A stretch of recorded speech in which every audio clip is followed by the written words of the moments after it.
चुड़ैल की बांसुरी। एक सुहाना सा दिन होता है और मगन, रामलाला, चंदन, राजन, तपन और गोलू के पापा गांव के बरगद के पेड़ के नीचे बैठकर अपनी शाम की गपशप कर रहे हैं। अरे रामलाला और चंदन, तुम्हारी फसल कैसी चल रही है इस साल? अरे बंधु, क्या बताएं, बारिश ने तो परेशान कर रखा है।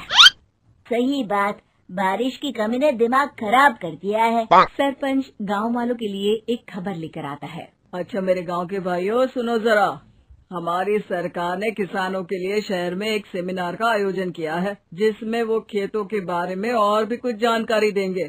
तो मुझे लगता है कि हमें वहाँ जाना चाहिए। सरपंच जी, मेरे खेतों में कीड़ों ने परेशान कर दिया है, उसके लिए कुछ जानकारी मिलेगी क्या? बिल्कुल, तुम्हारे खेतों के बारे में तुम्हें सारी जानकारी देंगे वो लोग। तुम तीनों को जाना चाहिए, बहुत फायदा होगा तुम्हें उससे। ये कहकर सरपंच वहाँ से चला जाता है और तीनों सोचते हैं कि वो शाम के वक्त मैदान पर मिलेंगे और वहीं से रवाना हो जाएंगे। तीनों दोस्त मैदान पर मिलते हैं और जैसे ही निकलना शुरू करते हैं तभी एक बांसुरी की आवाज सुनकर वो भी उसी ओर सम्मोहित स्थिति में चलना शुरू कर देते हैं। कुछ बच्चे हर बार की तरह अपना दोपहर का फुटबॉल का गेम खेल रहे हैं। पकड़ लिया, पकड़ लिया, पकड़ के दिखा मुझे, इतना भी नहीं कर सकता। अच्छा, कितना भागेगा? आखिरकार तो मेरी पकड़ में आ ही जाएगा। हाँ, तुझे पता नहीं तपन, राजन कितनी तेज दौड़ लगा सकता है। खेलते खेलते अचानक से एक बांसुरी की मीठी आवाज सुनाई पड़ती है। सारे बच्चे उसका पीछा करने लगते हैं। शाम हो गई है और बच्चों के घर न आने की वजह से उनकी माँ मैदान में पहुँच जाती है। राजन बेटे, अरे ओ राजन बेटे, किधर चले गए? इतनी देर हो गई, घर वापस क्यों नहीं आए बेटे? तपन बेटा, चलो घर, शाम हो गई है, कितना खेलोगे? और गोलू, ओ गोलू। तीनों की माँ एक दूसरे को देखने लगती है और उन्हें एहसास होता है कि उन तीनों के बेटे घर आए ही नहीं। अरे राजन और गोलू की मम्मी, आप इधर? राजन और गोलू घर नहीं आए क्या अभी तक? नहीं तो दोपहर में राजन मुझे बताकर गया था कि वो तपन और गोलू के साथ खेलने जा रहा है। मैंने सुना है कि गांव में एक चुड़ैल घूम रही है, कहीं वही तो नहीं ले गई ना हमारे बच्चों को? ऐसा कुछ नहीं हुआ होगा, हम तीनों अलग अलग जगह ढूंढते हैं, इधर ही खेल रहे होंगे तीनों बच्चे। ये कहकर तीनों बच्चों की माएं उन्हें ढूंढने निकल गई। बहुत देर हो गई और फिर भी तीनों बच्चे मिले नहीं। तीनों की माएं मैदान पर फिर से मिलती हैं। सुनिए जी, ये तीनों मिल ही नहीं रहे हैं और मेरे दिमाग में बहुत बुरे बुरे ख्याल आ रहे हैं। आप चिंता मत कीजिए, हम सरपंच से जाकर बात करते हैं, वो हमारी मदद करेंगे। गोलू की माँ सही कह रही हो, चलो चलते हैं। एक उम्मीद की आशा लेकर तीनों अपने बेटों की फिक्र में सरपंच के घर जा पहुंचती है। सरपंच अपनी शाम की चाय पी रहे हैं और अखबार पढ़ रहे हैं। तभी तीनों की माँ हड़बड़ी में भागकर उनके पास आती है। अरे अरे, आप तीनों इतनी डरी हुई क्यों हो? क्या हुआ? ऐसी क्या बात हो गई? तिवारी जी, हमारे लड़के दोपहर से खेलने गए हैं और अब तक लौटे नहीं हैं। हमने उन्हें सब जगह ढूंढा, लेकिन हमें वो मिले ही नहीं, इसीलिए हम भागकर आपके पास आ गए। अच्छा, इनके पिता कहाँ है? ये कुछ काम के लिए शहर गए हैं, इसीलिए हम भागकर आपके पास आए हैं।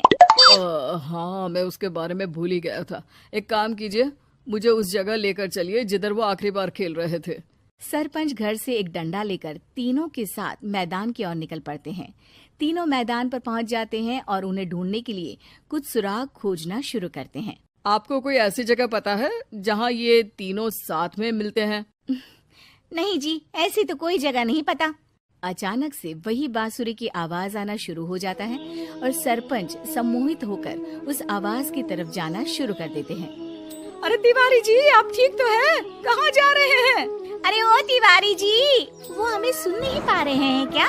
सरपंच बांसुरी की धुन में झुककर उसी दिशा में आगे बढ़ रहे थे। ये आवाज कैसी?